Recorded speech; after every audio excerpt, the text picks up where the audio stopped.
Welcome to the City Current Show. I'm your host, Jeremy Park. We're always honored to bring you inspiring stories of individuals and organizations making a difference, empowering the good.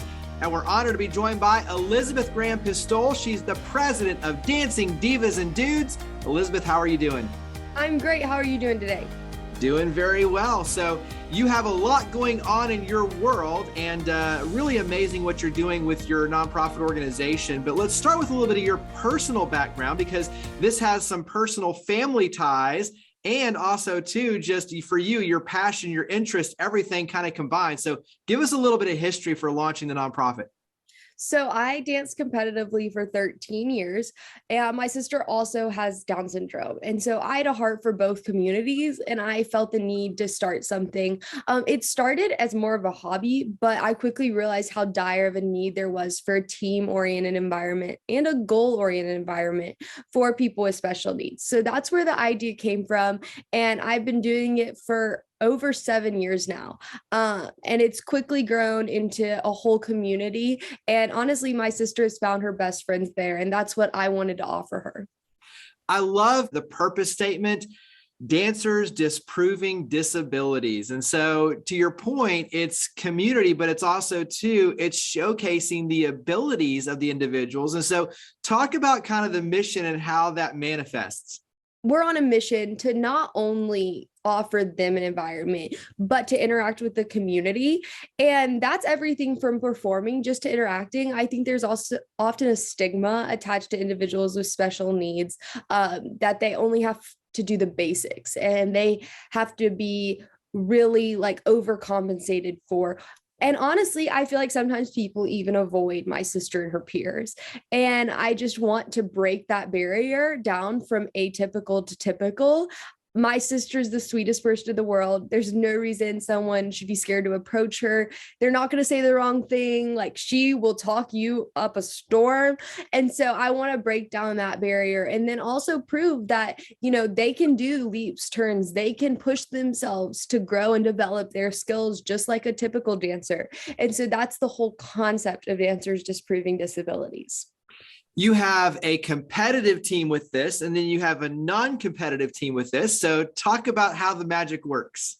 So we want to meet our dancers where they are. And just like any team has like a non-travel team, we want to provide different levels of commitment to our dancers. So some just want to stay local, just want to do local events, and that's totally good. It's a little bit more of a slow-paced environment, but we also have a travel team, a competitive team, and we actually travel to compete in competitions. We actually just got back from a competition in Gatlinburg, and I've actually worked really hard with other organizations that offer dancing for individuals with special needs to create our own accessible division. And I'm proud to say we did win. We did come out on top. We brought home, I think the trophy was taller than half of our dancers. I'm not kidding.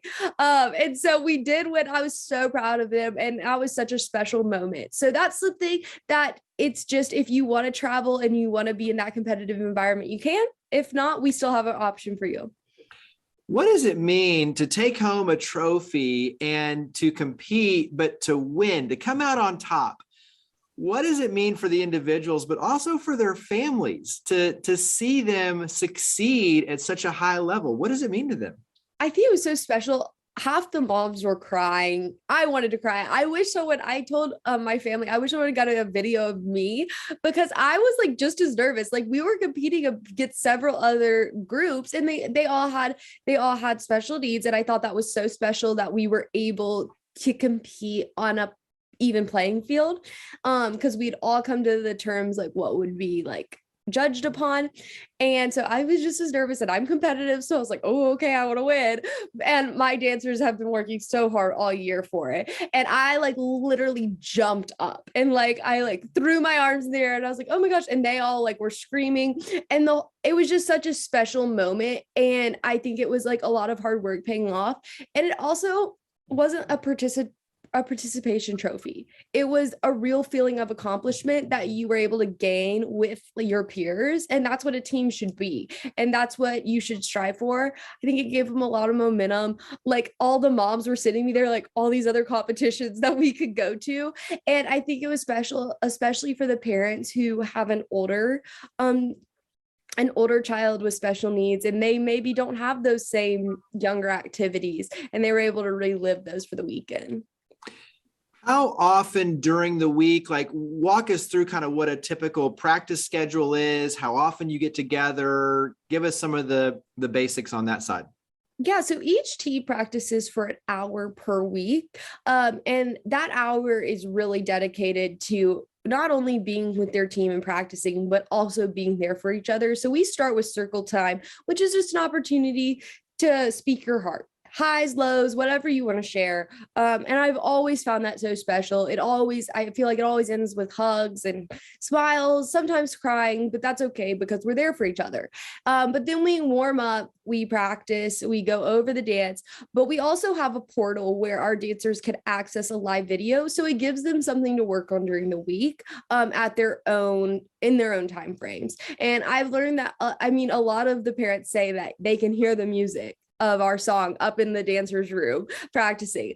And it's really good that we offer that so that they can do it if they want to practice. If not, we still have our weekly practices. And then we also have a beginning of season preparation, couple hour, I guess, intensive, as we call it in the dance world, but that's an opportunity for us to really learn the whole dance all at once, and then we continue to practice it all season. So that's how it works.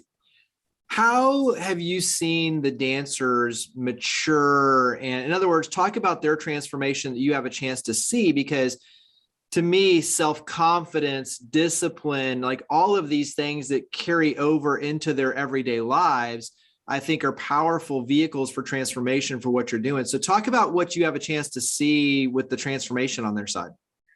It has been absolutely life-changing for most of our dancers, on so many different levels. I've seen confidence form, the ability to barely talk to any of their peers, to confidently go on stage in front of hundreds of people. I mean, that is so special. I've also seen a lot of emotional transformation. People break out of their shell, be able to express their emotions through creative movement.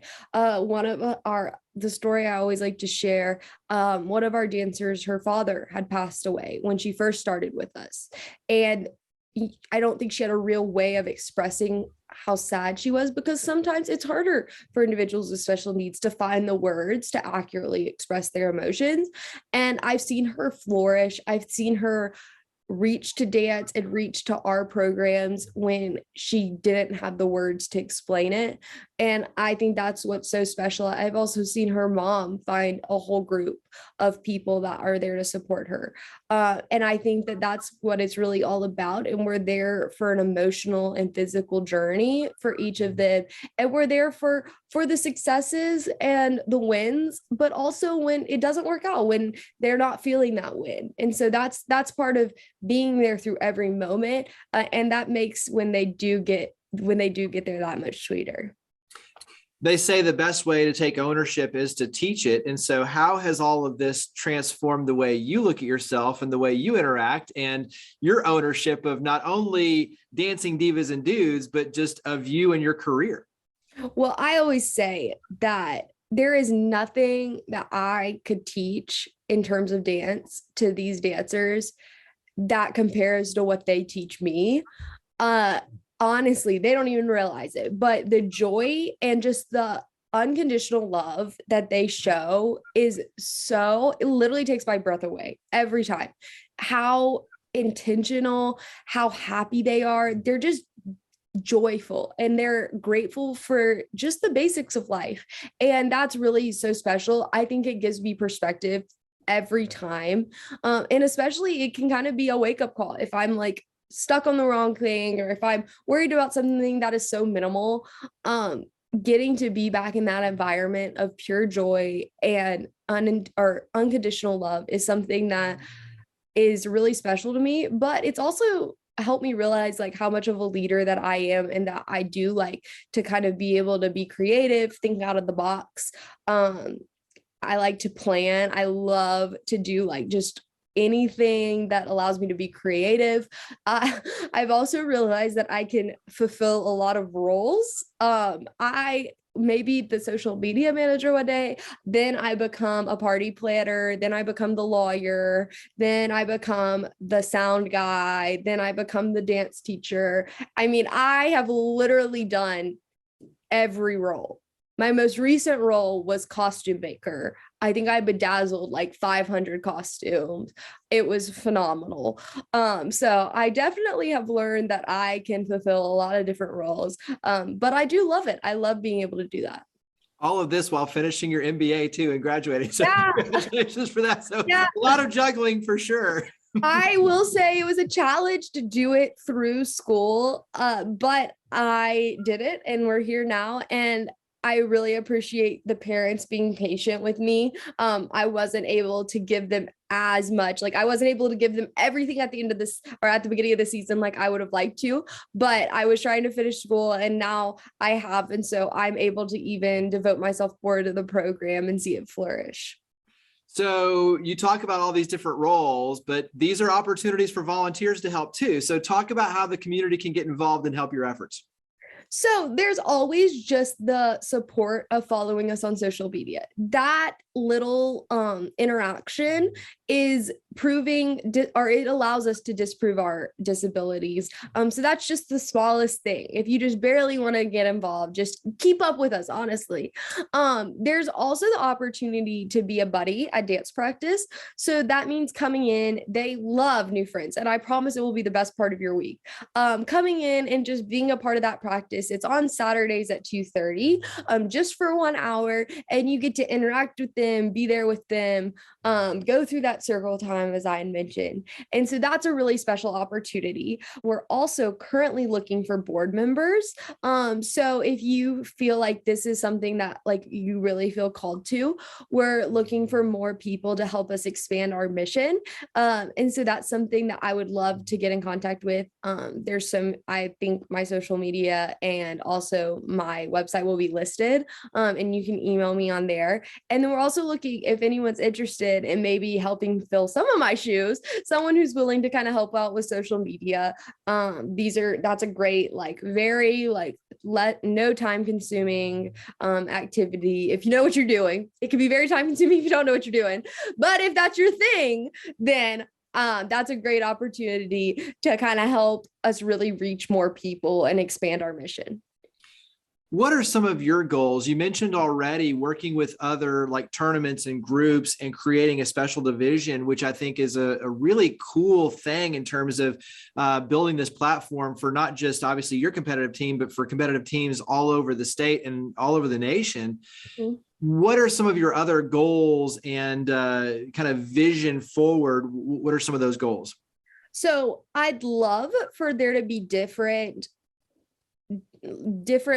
I guess, satellite locations of the Dancing Divas and Dudes, and they would be able to come together to actually compete in those divisions, because I've been able to form the groundwork. We have what the judges can score on. We kind of have the setup.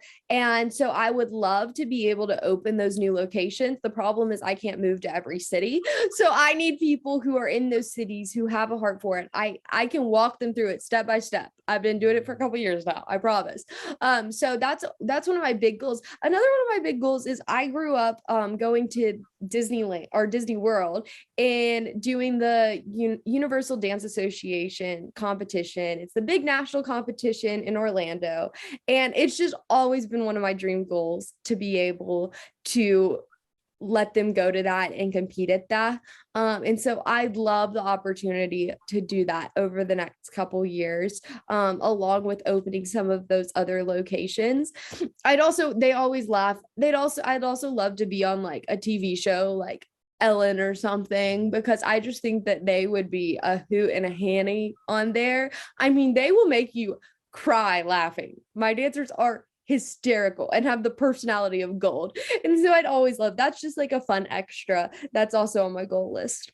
Hey, you can speak it into existence. I mean, all of Exactly. those, at one point you think, oh, these are, kind of crazy ideas, but the reality is you're just one small step away from each one of those pieces. And I'm even thinking like varsity and some of those that help put on those big Yeah. competitions.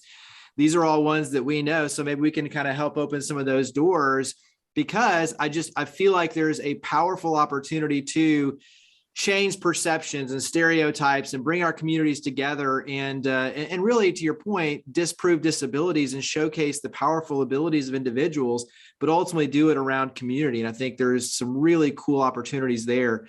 Carry that forward into one more thing that you wish everyone knew about Dancing Divas and Dudes. One thing is that I wish everyone was able to meet our dancers, because when you meet our dancers, you really understand the value and ability that they have. Yeah, that's awesome. Wrap up with website, contact information. Where do we go to learn more and get involved? So our website is just dancingdivasandudes.org. There you go. You've heard the Dancing Divas and Dudes a lot. So that's it. That's all it is. And then our Instagram, also super original, at Dancing Divas and Dudes. So really easy to find us. All you have to do is look up Dancing Divas and Dudes. Honestly, I think it's the first thing that pops up on Google anyways, if you're in the area. If not, just put Nashville, Tennessee, and that will pop right up for you. Well, Elizabeth, congratulations on everything that you're doing, all the success. Love the fact that you're powering the good in such powerful ways. So thank you for everything you are doing. Thank you for coming on the show. Thank you so much for having me. I love getting to share with you, and see you again.